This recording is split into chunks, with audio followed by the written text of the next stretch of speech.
മലപ്പുറം, പാലക്കാട്, കോഴിക്കോട് ജില്ലകളിൽ നിപ്പ ജാഗ്രത ശക്തമാക്കിയ ആരോഗ്യവകുപ്പ്. നിപ്പ സ്ഥിരീകരിച്ച ചികിത്സയിലുള്ള പാലക്കാട് സ്വദേശിയുടെ ബന്ധുവായ കുട്ടിയെ പനിയെ തുടർന്ന് ആശുപത്രിയിൽ പ്രവേശിപ്പിച്ചു. കണ്ടെയ്ൻമെന്റ് സോണുകളിലെ നിയന്ത്രണം കർശനമായി പാലിക്കണമെന്ന് ആരോഗ്യവകുപ്പ് നിർദ്ദേശിച്ചു. രോഗത്തിന്റെ ഉറവിടം കണ്ടെത്താനുള്ള പരിശോധനകൾ ആരോഗ്യ പ്രവർത്തകർ ഊർജിതമാക്കി. നിപ്പ സ്ഥിരീകരിച്ച് ഗുരുതരാവസ്ഥയിലുള്ള പാലക്കാട് നാട്ടുകൽ സ്വദേശിയുടെ ബന്ധുവായ 10 വയസ്സുള്ള കുട്ടിയെയാണ് പനിയെ തുടർന്ന് ആശുപത്രിയിൽ പ്രവേശിപ്പിച്ചത്.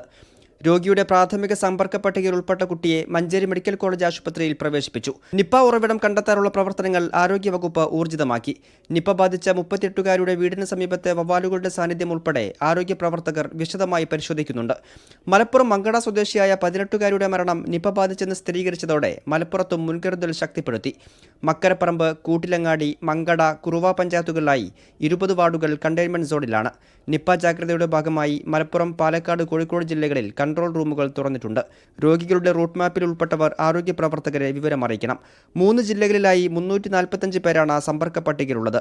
ഇതിൽ 211 പേർ മലപ്പുറത്തും 91 പേർ പാലക്കാടും 43 പേർ കോഴിക്കോടുമാണ്. മീഡിയ 1 കോഴിക്കോട്.